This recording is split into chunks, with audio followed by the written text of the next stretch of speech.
Ich brauche eine neue Schiene. Meine Säge schneidet krumm. Ja, kluppt sich dann natürlich. Geht nicht weiter. Ist nicht immer die Schiene, meistens ist die Kette. Und zwar, ganz klarer Fall, falsch gefeilt. In dem Fall, richtig schönes Beispiel, der rechts ausgelegte Zahn ist schon am Ende, der links ausgelegte Zahn hat noch 5 mm.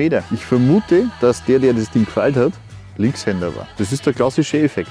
Also, Kette richtig nachschleifen oder zu mir durch den Automaten, dass das wieder gleich lang ist. In den meisten Fällen schneidet sie wieder gerade.